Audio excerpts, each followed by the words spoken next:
Balkanava şäherinde 120 bazar diýilen bazardan telekeçilerin başga bazara Balkanavadyň düzmergen diýen bazarına mejburi göçmekler talap edilýär.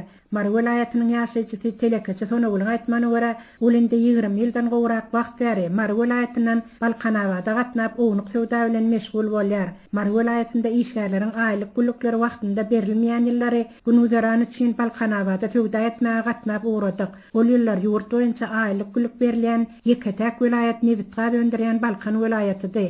Şunça ýyllaryň dowamynda welaýatlardan hem de Aşgabat şäherinden gelip Balkanava şäherinde sowda edýän telekeçileriň sany birnäçe ýa artdy. Telekeçiler hususy jaý eýelerinde kirene jaýlarda ýaşap, esasan hepdäniň 2 gününi, şenwe hem ýeşenme günlerini Balkanawadyň bazarlarynda oturup sowda edýärler. Hepdäniň arasynda olar öz öýlerine dolanýarlar, diýip ol dowam edýär.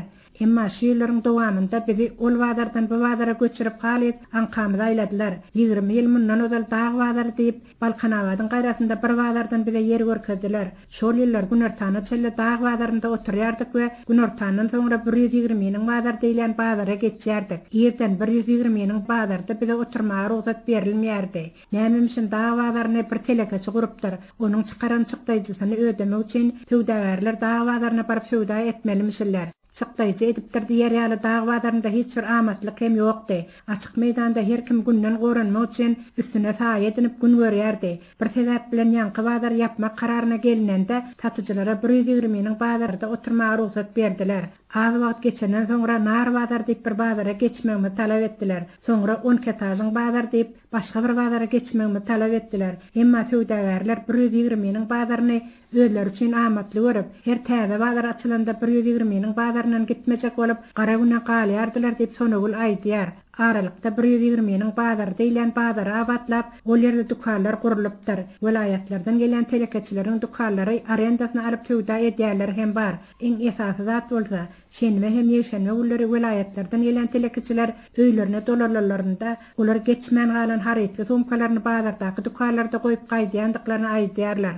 Bir rahat günümüz vardı. Indi bolsa biziň düzmergen diýen ýerde gurulan bazara göçmegimizi talap edýärler diýip özüni aýna diýip tanıştyran ýene bir telekeçi söhbetdeşe goşulýar. Düzmergende gurulan bazar diýselerim, ol ýerde hiç bir amatlyk ýok. Bazar diýip bir tozap datan boş meýdanda azawlak ýer tekilläp, daşyna haýat aýlapdyrlar. Onuň içinde ýagyndan günden goranar ýaly saýa hem ýok. Harydyň goýar ýaly ammar hem ýok. Hatda harydyň alça görkezmek üçin haryt goýar ýaly tekje de ýok. Ýöne açyk meýdanda ýere düşök ýazyp, harydyň ýere goýup özüňe merde oturup sowda etmeli diýip aýna aýdýar.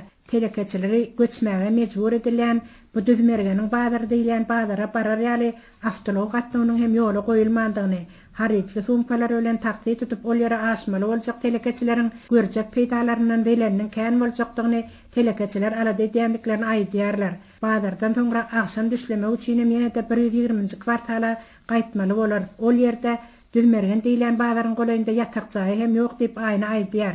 Telekeçileri iň bir gynandyrýan zat bolsa, maşgala ekleçek bolup, ozaldan hem tergezdan bolup, bir welaýatdan başga bir welaýatda gatnap gören telekeçileri ýerli resmiýetiň isleýlerine görä isleýän ýerlerine gowlap ýörilmegi